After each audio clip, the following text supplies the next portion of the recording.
Greetings, friends. Prepare for another thrilling journey as we delve into Reddit's most bizarre tales.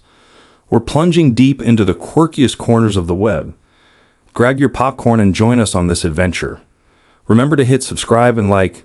Let's begin. My soon-to-be ex-wife of 2 years is showcasing her new boyfriend all over Facebook with affectionate captions and cozy photos. She even introduced me to him when I visited our son. Recently, she emailed me saying I can't enter their new apartment because her boyfriend is covering the rent and wants to show respect.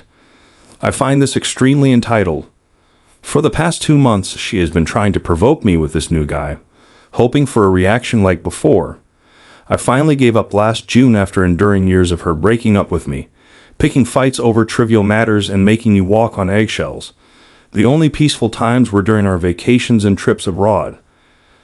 Despite her physical and emotional abuse, I kept fighting for our family. I even took her to Canada at her demand, only for her to cheat again and then kick me out.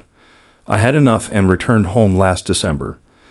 2 days later, she started posting about a new guy from Canada, also Filipino, who became her boyfriend for a few months before she moved on to her current partner. I went back to Canada last January to bring home our son. She called the police to stop us from leaving.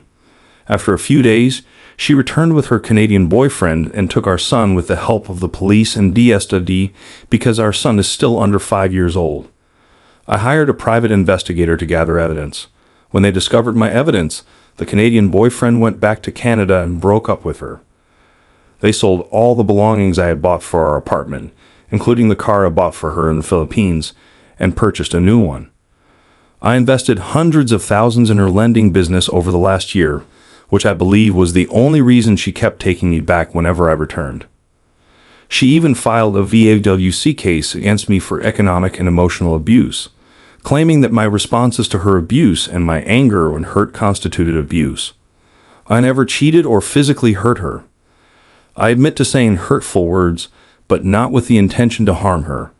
She accused me of economic abuse because I didn't want her to work, even though I opened a franchise business for her to manage, which eventually stopped being profitable.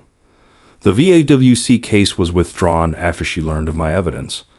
To be honest, I was ready to face and address the VAWC case to bring closure, but we had a few weeks of being okay. I was foolish to think she wasn't using me again. She smeared my name to all our friends, family, and on her social media. She constantly portrayed herself as the victim, blaming me for everything that happened between us. I was foolish to keep going back, trying to forgive and give our family a chance, but I finally realized that nothing would ever change. I was just an option, a pawn, not a husband. She just wanted the things and attention I gave her whenever I came crawling back, the money, travels, and everything else. She couldn't commit anymore, and even though she was blatantly cheating, it felt like I was the only one trying to fix our marriage and win her back. I've been in therapy over the past year, and it helped me realize my codependency, people-pleasing tendencies, fear of abandonment, and trauma bonds. I'm healing now and doing much better. I no longer react to her antics, and the little hope that remained in my heart is gone. I don't look at her social media anymore, but some friends are saving stuff for possible evidence in the future. They still tell me she's posting about her new love every day on social media, feeling entitled to blatantly disrespect our marriage. It's like I never existed, like we were never married. It's painful sometimes, even as I'm on my long road to healing. Now I'm torn between suing her for adultery or just letting karma take its course.